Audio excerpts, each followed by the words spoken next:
Salve, muito boa noite. Ponto final no ar, depois de uma semana aqui tecnicamente muito tensa na política.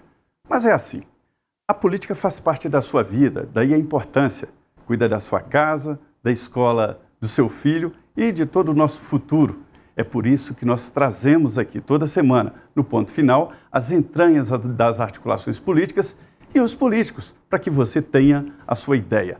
Pois é, e nessa semana em que a Câmara dos Deputados começa ali a funcionar na sua plenitude, a instalação das comissões permanentes da Casa. É uma disputa ali muito importante, mas afinal, o maior partido tem que indicar mesmo as comissões mais importantes, né? E para essa conversa daqui do Ponto Final, o deputado Zeca Disseu, do PT do Paraná. Deputado, muito obrigado pela vinda aqui aos estúdios da Jovem Pan em Brasília, né? Uma conversa boa, o senhor já foi prefeito, 2 mandatos, né?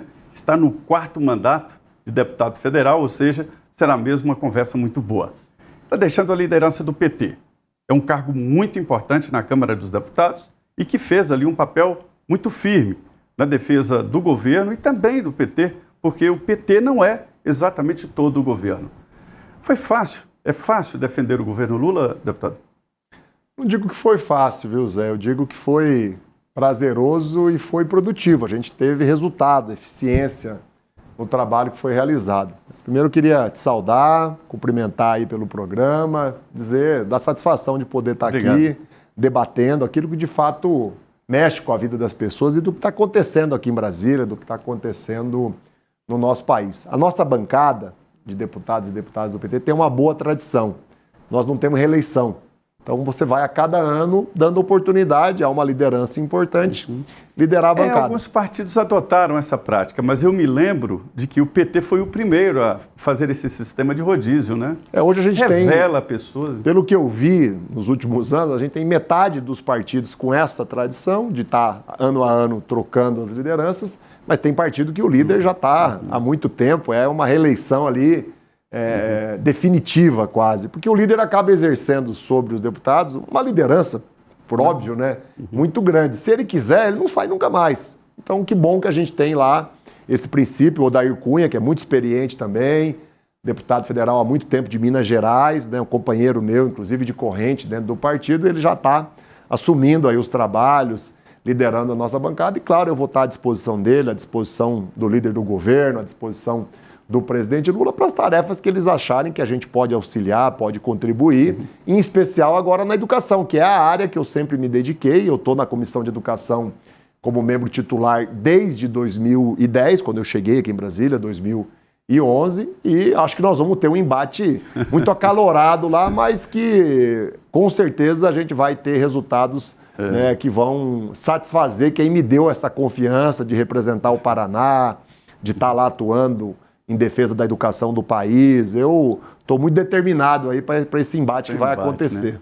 O embate que o deputado Zeca Disseu fala é sobre a eleição do Nicolas Ferreira, né, de Minas Gerais, à presidência da Comissão de Educação. Foi um nome muito polêmico, mas diante do acordo, né, assim como na Comissão de Constituição e Justiça. É a regra do jogo.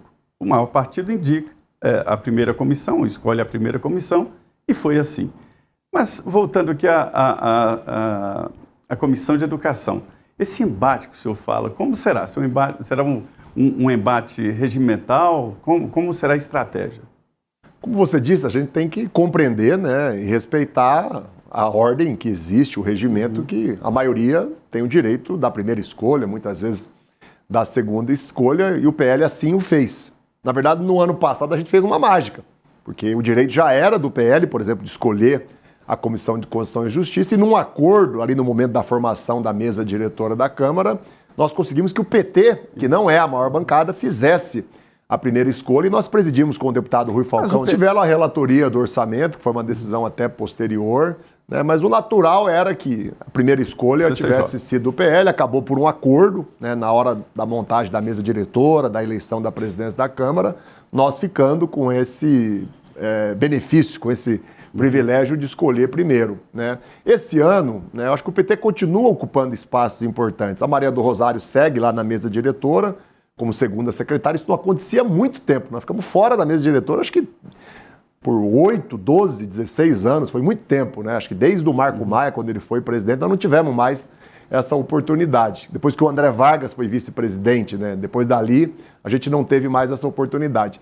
E nós vamos presidir 4 comissões importantes. A da saúde, que é a maior comissão do ponto de vista de orçamento, emendas, né? de emendas de comissão, é a que se relaciona com o maior ministério que mais impacta a vida das pessoas. A ministra Anísia sofreu muito no ano passado, ficou sob ataque ali, muita gente tentando derrubar a ministra da Saúde. Então, acho que ali a gente vai montar uma trincheira de defesa do SUS, de defesa da saúde, da ciência, de apoio à ministra e do cuidado para que essas emendas, claro, os deputados podem influenciar, mas que isso seja feito com transparência, dentro de uma lógica de programas, de ações que de fato melhorem a vida da população. Não dá para desperdiçar dinheiro público a partir da influência dos deputados no orçamento federal. Nós vamos presidir a Comissão de Fiscalização e Controle, que criou muito problema para o governo no ano passado. Nós vamos presidir a Comissão das Mulheres, né? E vamos presidir também a Comissão dos Povos Originários, né? E o PV, que é da nossa federação, tem lá uma comissão importante, a da Cultura, e o PCdoB vai presidir a que a gente presidiu o ano passado, que é a de Direitos Humanos. Então a federação, né, eu liderei a federação, na verdade, no ano passado, ela vai ter 6 comissões, esses espaços de poder vão nos permitir ajudar o governo. Não há aquele desequilíbrio que chegaram a dizer, né, que o PL dominou a Câmara dos Deputados. Não é bem assim. Não, eu acho até, com todo respeito ao PL, ao líder, acho que não foi uma decisão dele, foi uma decisão do conjunto dos deputados, eles cometeram um grande erro e que vai custar caro para o PL. As atitudes, se elas forem repetidas, as que tanto a Carolina Detoni como o Nicolas Ferreira tomaram no ano passado, a maneira como eles se comportaram no ano passado, se eles repetirem isso na presidência da CCJ e na presidência da Comissão de Educação, quem mais vai perder vai ser o PL, porque vai ser uma vergonha para o partido, né? Ter 2 figuras lá que estão lá para criar bagunça, para criar polêmica. O papel dele é organizar, né? Fazer a coisa andar. Né? Não, e ter uma condução equilibrada, dialogando com todos. É só olhar como o Rui Falcão tocou a Comissão de Constituição e Justiça. Ele não estava lá fazendo luta partidária, ideológica, tentando, né, desmerecer os adversários, tentando privilegiar só quem é do partido. Não, ele fez uma condução equilibrada, como qualquer presidente é obrigado a fazer. Então eu disse, e vou repetir isso na quarta-feira, na presença do próprio Nicolas Ferreira, né, que se ele está com ideia de fazer lá na Comissão de Educação o que ele fez no plenário, por exemplo, colocar peruca, nariz de palhaço, fazer bagunça, baderna, ele vai se dar muito mal. Eu conheço aquela comissão, estou lá desde 2011. Lá não, tem os iniciados lá. Não é só o nosso pessoal, que é muito orgânico, ligado à educação. O pessoal do centro e até da direita são gente da educação. Ali tem empresário, inclusive, que é dono de grandes universidades, de instituições de ensino privada, representam entidades importantes que têm negócios com a educação. Ninguém quer baderna, ninguém quer confusão. Ninguém quer tumultuar ali, fazer like, polêmica para a internet, num trabalho que é muito sério. A educação é a área que mais mexe com a vida das pessoas. A educação é a que desenvolve a ciência, a tecnologia, a inovação. Então nós não vamos permitir baderna, bagunça, polêmica, que aquilo ali vire, né, um palco de desordem. O líder, analisando o Congresso Nacional, a gente vê que há uma definição tácita ali, né? Tem o grupo do ex-presidente Jair Bolsonaro, do PL e oposição de qualquer maneira. Tem outro grupo que apoia o governo de qualquer maneira e esses grupos se equilibram. E tem o centro, né? Não é o centrão, o centro, que inclui o centrão, ali que vai para um lado e vai para outro. Já me disseram, ali nas conversas de bastidores do cafezinho, de que há que se mudar o chip da política. Ou seja, essa história de emenda e cargos não vale mais. O Congresso está poderoso, tem agora no orçamento 55 bilhões de reais em emendas, né? Somando todas, e que é preciso mudar. O que está acontecendo que o governo, mesmo chegando ao poder, não fez uma base sólida no Congresso?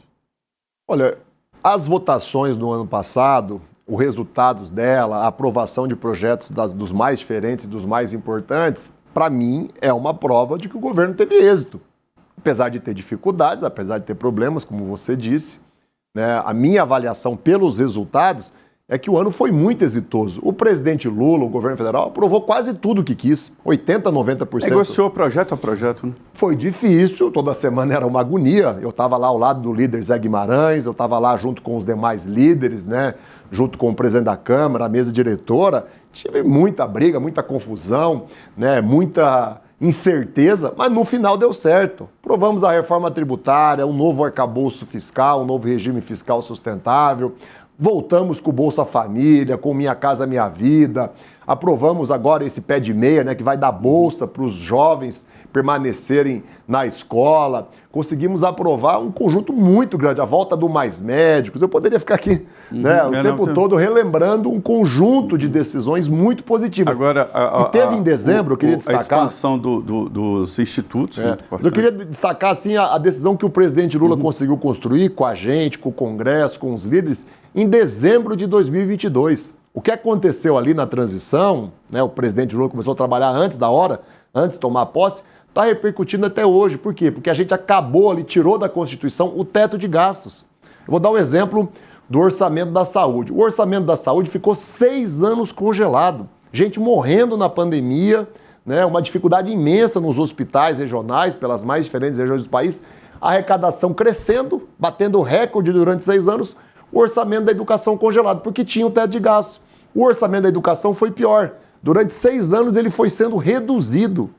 E as escolas, as universidades, os institutos federais se deteriorando, 10, 5 mil obras abandonadas, algumas da saúde, outras da educação. Nós mudamos isso no ano passado. O orçamento da saúde voltou a crescer, o da educação voltou a crescer. Nesse ano, que é o primeiro orçamento do presidente Lula, né, o orçamento da saúde está 50 bilhões maior.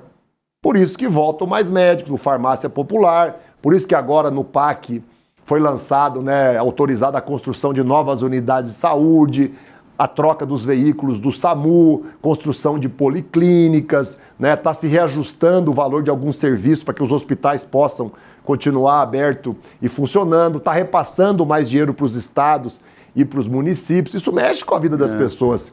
Né? Ampliou o programa Saúde da Família, ampliou o programa de saúde bucal e na educação, hoje mesmo, a gente acabou de celebrar, né, a autorização da construção de mais 6 campos do Instituto Federal, que leva ensino profissionalizante, tecnológico, mestrado, graduação gratuita para aquelas regiões mais distantes do país, para o interior realmente do Brasil, além de atuar, é claro, nas capitais, né? E foi anunciada uma meta, que foi o presidente Lula que estabeleceu ela, que ao longo dos próximos anos o Brasil chegue a 1.000 campos do Instituto Federal. Hoje são 680, até o ano que vem vai para 780, e o Lula colocou essa meta para o MEC, para nós do Congresso, vai ter que arrumar orçamento, arrumar dinheiro, para chegar a 1.000 campos do Instituto Federal. É uma transformação. Depois de ficar 5 anos sem criar nenhum, você já largar com 100, com a meta de chegar a 1.000, sair de 600 e ir para 1.000, eu estou entusiasmado. Eu acho que a gente está vivendo um novo momento, e isso tem a ver com essa negociação, com essa construção que foi sendo feita no Congresso e com o fim do teto de gastos. A educação faz mesmo a diferença, não há dúvida disso, e a ideia dos institutos, que é uma ideia antiga, né, do governo, faz a diferença também. O Instituto é muito importante, forma técnicos e tecnolandos, né, tecnólogos, né, que é um curso superior agora, né, técnico superior, e é muito importante. O senhor falando assim, deputado, do que fez o governo, do que está fazendo o governo, parece assim, outro mundo diferente da percepção geral da sociedade. Tanto é que a popularidade do presidente Lula caiu e o apoio ao governo também caiu. Eu ouvi de lideranças do PT e integrantes do governo, do Palácio, dizendo que há um descompasso na sociedade, que a fonte de informação está em grupos de WhatsApp e não exatamente nos veículos tradicionais de comunicação. O senhor concorda? O senhor acha que há esse, vamos dizer assim, esse divórcio entre a comunicação e a realidade do país e do governo? É isso? Primeiro, eu fiquei muito satisfeito e queria enaltecer a serenidade, né, e a humildade do presidente Lula. Quem acompanhar as entrevistas que ele deu na semana passada e nessa semana vai ver que ele está reconhecendo as pesquisas. Diferente do governo anterior, que ignorava a ciência, que dizia que pesquisa era tudo fraudada, mesmo quando a pesquisa é ruim para nós, É um momento. nós temos clareza de reconhecer que aquilo ali é ciência. Aquilo ali é algo muito fidedigno, né, com a realidade das pessoas. Não precisa entrevistar os 200 milhões de brasileiros para saber como é que as pessoas têm. A ciência, a matemática e a estatística, para quem estudou minimamente, né, permite Sim. você fazer isso. E o presidente reconheceu... Para entender o sabor de um vinho, não precisa tomar a garrafa toda. Exatamente. Bom exemplo. É bom para quem ainda duvida da ciência, né, e da estatística. O presidente disse o quê? Que o governo fez muito, que ele está avançando, mas ele reconhece que ainda não é o suficiente e que tem que ter alguns cuidados muito específicos. Eu tenho um sentimento, e é um sentimento de quem olha a pesquisa, de quem está aqui no Congresso, de quem conversa nos ministérios, mas eu vou lá para a ponta. Eu, sexta, sábado, domingo, quem olhar minhas redes sociais agora vai ver que eu estava lá trabalhando, indo para os bairros, indo para as cidades do interior, fazendo eventos regionais, conversando com a turma da saúde, da educação, com os agricultores, com os empresários. O que eu senti nesses últimos meses? O pico inflacionário, que não foi geral, a inflação está controlada, mas que teve em alguns segmentos, em alguns setores, alimentos, né? Energia elétrica, alguns tipos de alimento, ele irritou a população, com razão, porque a vida continua difícil para todo mundo, apesar da renda ter aumentado, apesar de depois de 6 anos o salário mínimo ter voltado a ser reajustado acima da inflação, apesar do Brasil ter gerado quase 2 milhões de emprego no ano passado, foi o segundo país que mais atraiu investimento internacional, cresceu 3%, cresceu o triplo do que diziam que ia crescer, e olha que em 2022 tinha gente que dizia que o Brasil ia quebrar, que o Brasil ia virar uma Venezuela, não aconteceu nada disso. Apesar de tudo isso, a vida continua muito difícil. As pessoas estão ali no final do mês fechando a conta com muita dificuldade. E aí, se alguns alimentos, alguns serviços, a inflação tem algo destoante ali em dezembro, janeiro, fevereiro, é claro que as pessoas se incomodam, ficam preocupadas e a avaliação naturalmente cai. Eu acho que 70% é isso. E aí 30% é a questão ideológica, é o posicionamento, a divisão que o país está vivendo na política, é algumas dificuldades que a gente tem ainda de comunicação, e eu não estou me referindo só ao governo. Mas o apoio ao presidente Lula e também a avaliação do governo caiu em pontos sensíveis, muito em São Paulo, Nordeste, atingiu o Nordeste. Quer dizer, isso aí é um recado, né? Acho que caiu mais em um segmento ou outro, uma região ou outra, mas a queda foi geral. Então isso mostra que tem um problema macro e eu considero que o problema é a inflação, é o custo dos alimentos, é o custo da energia elétrica. O presidente Lula, pelo jeito, também percebeu isso. Chamou lá no Palácio do Planalto o ministro da Agricultura, o ministro do Desenvolvimento Agrário, chamou o presidente da Conab, o Edgar Preto, e falou, olha, gente, nós temos que produzir alimento de uma maneira mais estratégica. O que eu vejo, por exemplo, hoje? O Brasil produz muito, mas o Brasil produz alguns tipos de alimentos apenas em algumas regiões específicas.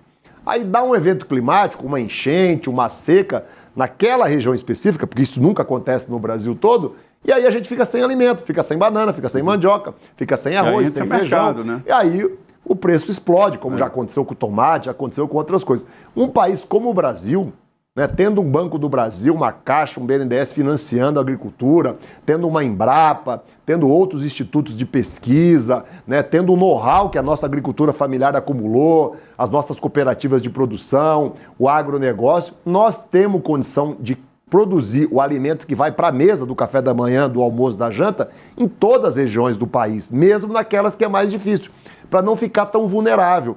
E a Conab tem que voltar a fazer estoque, tem que voltar a ajudar a regular os preços, para numa hora, né, de ausência de algum tipo de produção, ter lá um alimento para colocar. Na hora que um preço estiver muito baixo, ir lá comprar para não deixar também o agricultor quebrar. Eu acho que o presidente Lula está colocando ordem nisso. Nós vamos ter nesse ano talvez menos problemas e as pesquisas vão refletir. E a comunicação tem que ser mais assertiva, tem que ser mais regional e tem que ser feita de forma coletiva. Eu não acredito em comunicação que é feita por um só elemento, por uma só vertente, né? O próprio ex-presidente com a sua tropa ensinou isso. A comunicação é feita num conjunto hoje de pessoas, de gente que tem influência, que ocupa redes sociais, que consegue chegar numa emissora de televisão, consegue chegar numa rádio do interior. O nosso pessoal precisa fazer mais isso e não ficar esperando que a SECOM, que o governo sozinho ou o partido vai resolver os problemas de comunicação. Pois é, entre os debates políticos, né, existe uma grande novidade que é desta década, é sobre a relação dos poderes. a gente vê claramente que agora houve ali uma mudança de estratégia. O Supremo andando ali mais lado a lado com o Executivo, com o presidente Lula e ministros, né? E o Congresso meio que disputando com o Supremo. Existem 5 pontos no Congresso Nacional que entram em conflito com as decisões do Supremo. Descriminalização de uma parte de uma quantidade de drogas, o aborto, marco temporal das terras indígenas, desapropriação, enfim, são alguns pontos. Como é que o senhor vê? Há setores no Congresso que dizem, inclusive, que nós estamos vivendo uma ditadura. Não acredito nisso. Eu acho que é um exagero.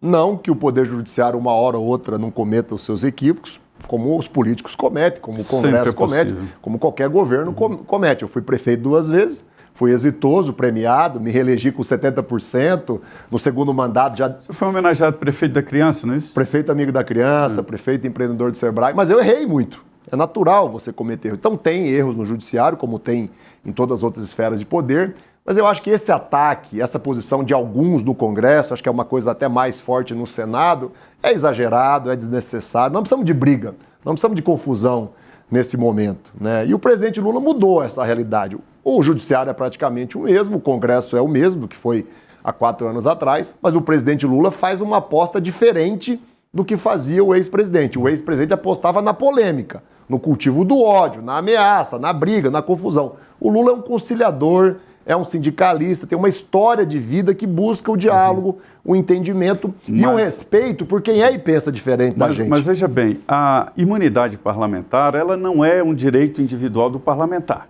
Ele coloca debaixo do braço e leva para casa.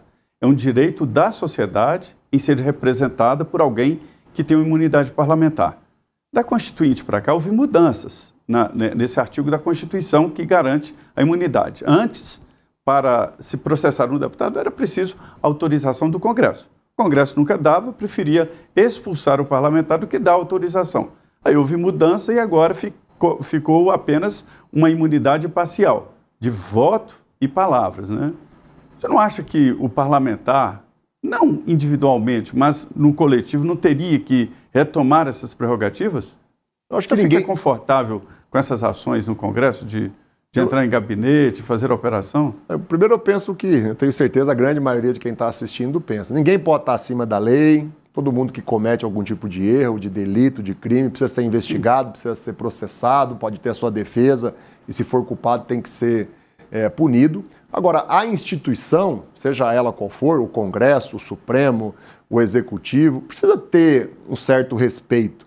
Você, por qualquer dúvida, por qualquer desconfiança, ou às vezes por nada, né, ver uma autorização judicial para invadir uma instituição, seja o Congresso Nacional, seja outra, é algo preocupante. Aí eu tenho, né, que colocar aqui uma interrogação, um senão, nós precisamos repensar isso. Agora, sem agredir o Supremo, sem dizer que tem perseguição, sem dizer que tem um poder se sobressaindo ao outro, a gente tem que ir criando parâmetros para que, quando há fatos, quando há provas, você faça uma operação dentro do Executivo, dentro do Judiciário, dentro do Legislativo.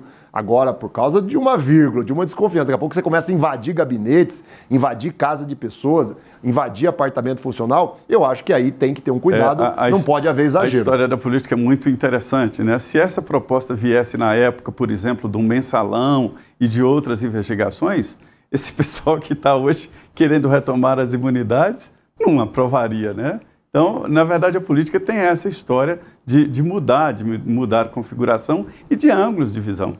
Eu responderia essa pergunta 10 anos atrás do mesmo jeito que eu estou respondendo hoje. Eu acho que tem que ter um equilíbrio, tem que ter cuidados e tem que ter respeito às instituições. Não é as pessoas que estão lá dentro, é as instituições, né? Não dá para a Polícia Federal chegar, entrar lá para dentro do Supremo e revirar o gabinete de um ministro porque apareceu uma vírgula numa gravação ou numa mensagem de WhatsApp que você nem sabe bem se é verdadeiro. Não dá para fazer isso lá? Não dá para fazer isso dentro do Congresso também? Não dá para fazer isso lá no gabinete de um ministro? Não dá para fazer isso dentro de uma emissora de televisão? O senhor passou por várias fases da política já, né? Vai completar 20 anos no Congresso Nacional, mas já tem mais de 20 anos na política.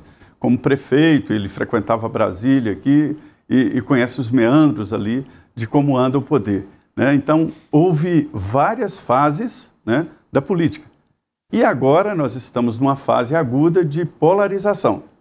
Existem pesquisas, eu vi no Congresso Nacional algumas pesquisas de parlamentares, uma inclusive do PT, me mostrando que a inteligência artificial indica que a polarização está perdendo força. Qual é a melhor fase? É esta, do debate duro contra o Nicolas, o senhor lá e tal, contra o Nicolas, contra a Ditone, ou antes, quando era PSDB, mais no discurso e no argumento? Primeiro, eu não tenho nenhum tipo de restrição, problema pessoal com ninguém, com nenhum desses dois, né? O que me incomoda, e eu vou reagir, é a atitude, a postura que eles tiveram no plenário, em outras comissões. Mas reflete uma fase da política. E que me preocupa agora eles tendo o presidente, né? Cada um de uma comissão, de duas comissões das mais importantes. Eu acho que o Brasil sempre teve divisão, sempre teve polarização, né? O PT e o PSDB em 89, 94, 98, 2002, 2006 polarizaram a disputa, só que era uma polarização mais serena, uma polarização mais civilizada, eu diria, e baseada em fatos, baseada em questões muito relevantes que mexem com a vida da população, a economia, por exemplo. A maneira como funcionam os bancos públicos, se você vai privatizar tudo ou vai manter empresas estratégicas, como é a Petrobras, como eu acho que era a Eletrobras, como era a Vale do Rio Doce. As nossas discussões, as nossas divisões eram desse nível, mas era uma polarização, era uma divisão muito grande. As eleições foram muito apertadas e não havia o ódio, a agressão, o insulto. Infelizmente, o golpe, o impeachment da presidenta Dilma, aquele governo ilegítimo do Temer e a vitória do Bolsonaro em 2018, quando o Lula foi proibido de disputar uma eleição, que ele estava em primeiro lugar na pesquisa e foi preso de forma injusta e ilegal, gerou no país um clima, né, muito aguçado, muito extremado, que não é bom para ninguém, né? Nós estamos tentando, e o presidente Lula tem dado exemplos disso, colocar água fria, esfriar as relações. Olha a relação do governo federal com os governadores que são de oposição. É uma relação republicana, respeitosa, às vezes que recebe crítica até dentro do PT.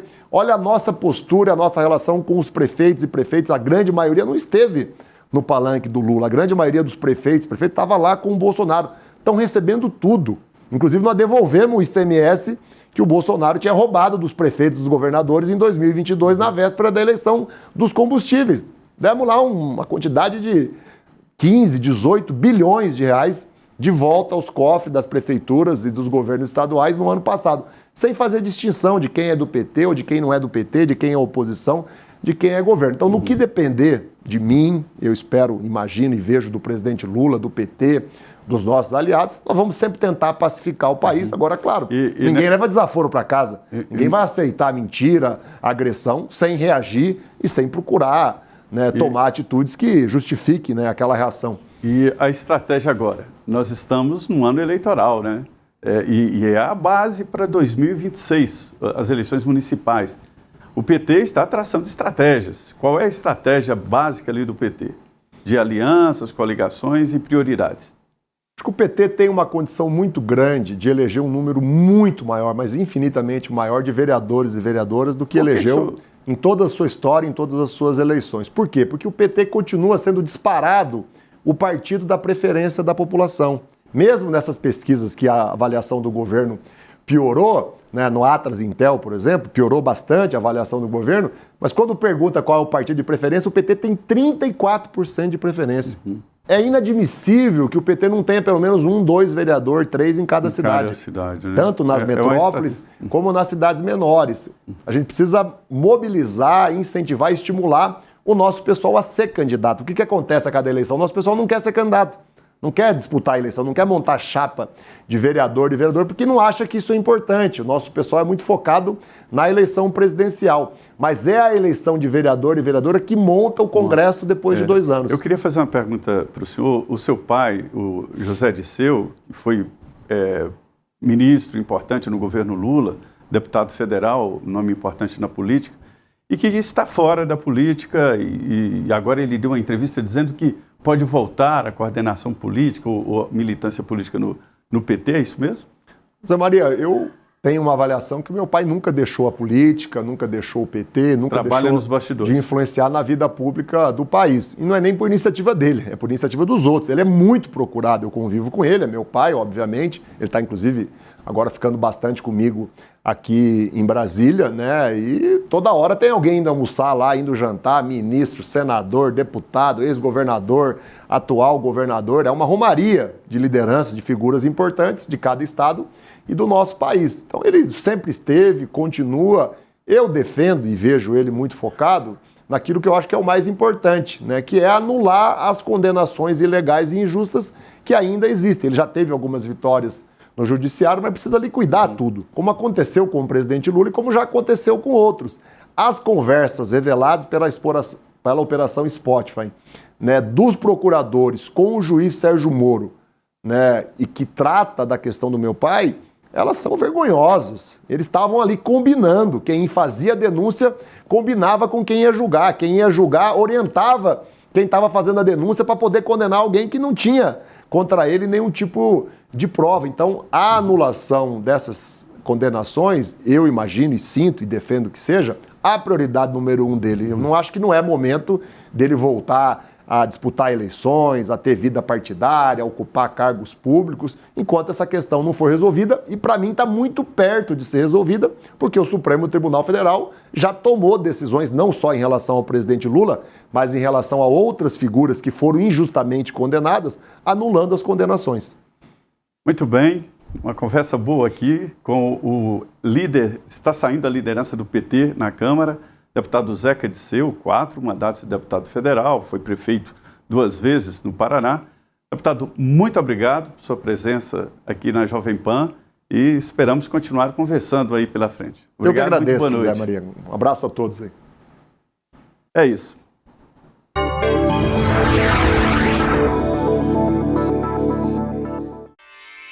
Realização Jovem Pan News.